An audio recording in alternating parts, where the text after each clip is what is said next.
আমি কি ওলবনে মুক্ত ছড়াচ্ছি? এর আগে যে চারটা ব্যাখ্যা বললাম, যে চারটা জিনিসের নাম তাকওয়া।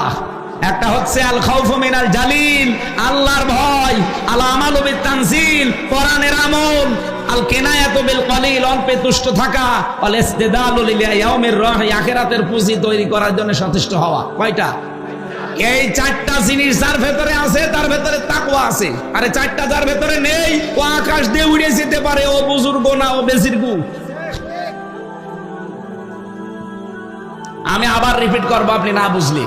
বিশ্ববিদ্যালয়ে এভাবে ক্লাস নিয়েছিল, একটা কথা দরকার হয় 10 বার বলবে। আমি মালয়েশিয়া ভার্সিটিতে ছিলাম, ওখানে আমি পিএইচডি করার জন্য সব ব্যবস্থা করে এসেছি। ওদের যে ক্লাসের মান, ওরা একটা জিনিস আপনি যদি 100 বার বলতে হয় 100 বার বলবে, তাও মাথার ভেতরে ঢুকিয়ে তারপর বাড়ি যাবে।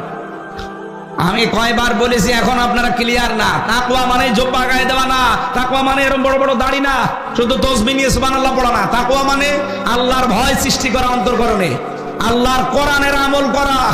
আপনি নিজের থেকে তাকিয়ে বলেন যে কোরআনের আমল কয়টা করছেন? আপনি বলেন।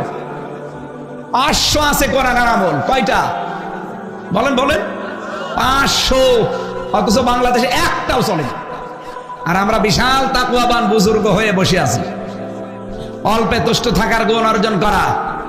যত অল্পে তুষ্ট থাকতে পারবেন, আপনার জীবন তত পরিচ্ছন্ন হবে। আখিরাতের পুঁজি তৈরি করার জন্য সচেষ্ট থাকা, এই চারটা বিষয় যার ভেতরে পাবেন, লোকটা তাকওয়াবান। তাকওয়া থাকলে তাকে বলা হয় মুত্তাকি, আর মুত্তাকির সাথে আল্লাহ নিজে আছেন, আল্লাহ নিজে তাকে ভালোবাসেন।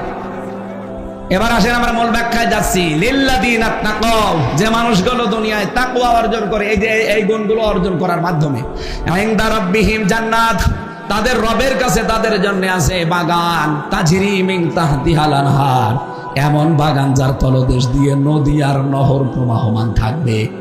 দুধের নদী থাকবে, মধের নদী থাকবে, স্বচ্ছ পানির নদী থাকবে, শারাবে তাহুরের নদী থাকবে, মধুর নদী থাকবে। আল্লাহ পাক বলেন নদীগুলো প্রবাহমান থাকবে।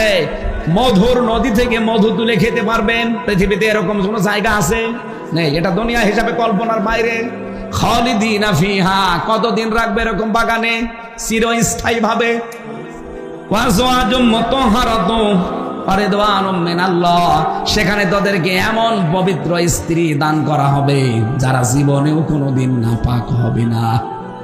দুনিয়াতে যত সুন্দরী হোক, যত মহিলা পবিত্র হোক, মাসে